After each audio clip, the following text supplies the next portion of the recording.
Now, as we all know, and as I spoke about at the top of the program, the nation is in mourning now after two young police officers and an innocent neighbour were killed in rural Queensland in that horrific shootout last night. Such a significant and horrible event for this country. The Prime Minister, Anthony Albanese, called a press conference to speak about it from Kirribilli House this afternoon. 3 lives cruelly cut short. This is indeed a devastating day for everyone who loved these Australians. And our hearts go out to those in the grip of terrible grief. We know that this news has fallen hard on a close-knit and caring Queensland community. Yes, indeed, and it's a blow to everybody who didn't know these officers either, because of what it says about our police and what these people have sacrificed and their families are now sacrificing in the pursuit of law and order in this country. As I say, they are the people who enforce that line between civil society and anarchy. Let's go to Queensland now and catch up with Paul McVeigh, who's the Mayor of Western Downs, that part of Queensland. Thanks for joining us, Paul. This must be such a horrific day for you and your community. How have you been coping?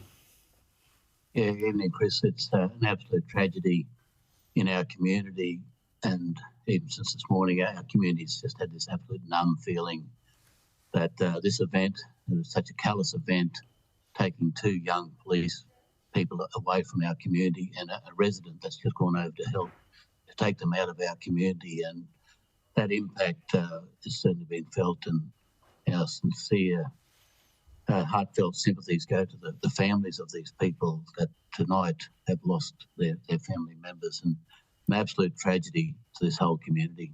Chris? No, it's a big, wide land, big distances covered there, and these police officers had only been working there over the last couple of years, but no doubt very much a part of those communities and those various towns that they've had to patrol over the years. They'll be well known and well liked.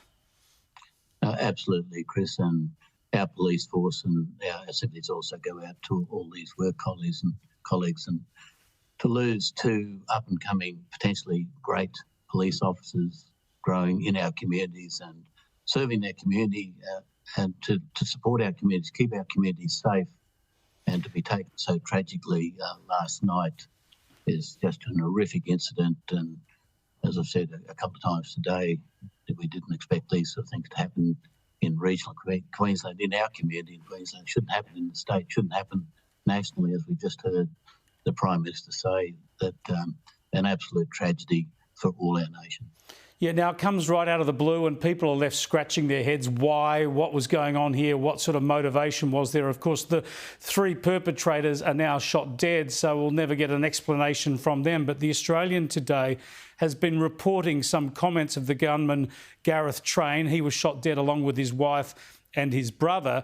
And they've been quoting some posts he's made online. One refers to the Port Arthur killings and Martin Bryant, saying he was the perfect patsy. The Australian government's guilty of mass murder. It's not the first time and won't be the last. A joint operation with the CIA and the rest of it, suggesting this was a ploy to get gun control into Australia. Just nutty stuff. And there's another one where he says, I have directed law enforcement to leave my premises over the last 20 years, having no reason or grounds, and at times have also asked them to remove their hands from their weapons or pull their pistols and whistle Dixie, he said. So that gives us an idea of some of the nutty stuff that Gareth Train was posting online. Can you tell us whether he and his family were well known in the area, whether they were well regarded, or were people worried about some of these loopy ideas? I suppose in the first instance, Chris, is whether your thoughts on gun lobbies is one thing, but there's no right to murder someone or anyone in our community. They probably weren't well known in our community. If we look at that part of our community in the Western Downs here, it's a very isolated area and a small population of just around 100 in that